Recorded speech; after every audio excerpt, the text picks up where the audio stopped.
Concours direct et professionnel session de 2023, le ministère en charge de la fonction publique dresse le bilan à mi-parcours. De ce bilan dressé avec les hommes de médias, il ressort qu'équité, transparence et égalité des chances étaient les maîtres mots avec des innovations introduites à cet effet. Les candidats ont certainement dû relever des insuffisances, notamment dans le parc informatique et le réseau Internet. Le bilan complet dans ce compte-rendu de Roger Cam et Benewende Frédéric Nikima. Efficace, mais pas efficient. Ainsi se résume le bilan à mi-parcours de l'organisation des concours 2023 selon le ministère en charge de la fonction publique.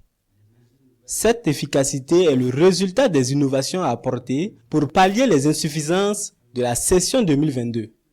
Il s'agit par exemple de la gestion locale de la plateforme e-concours et le renforcement du dispositif sécuritaire et de surveillance. Le renforcement de ce dispositif sécuritaire et de surveillance a permis de déceler des cas de tentatives de fraude, d'usage de récépissés, d'inscriptions falsifiées, d'usage de téléphones portables dans les salles de composition et des cas de faux et complicité de faux en écriture.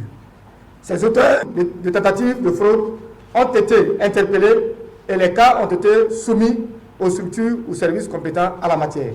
À ce jour, le taux de publication des résultats définitifs au concours direct session 2023 est de 80%, et ce, en attendant les résultats des visites médicales pour les concours paramilitaires.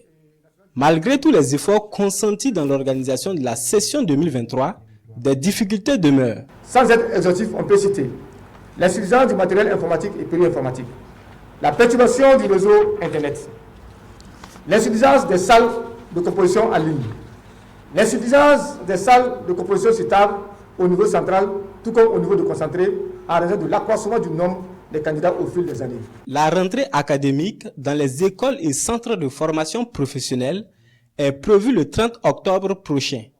Le ministère en charge de la fonction publique envisage pour la session 2024 tenir dès le mois de février les concours professionnels et les épreuves des concours directs dans la deuxième semaine du mois de juillet.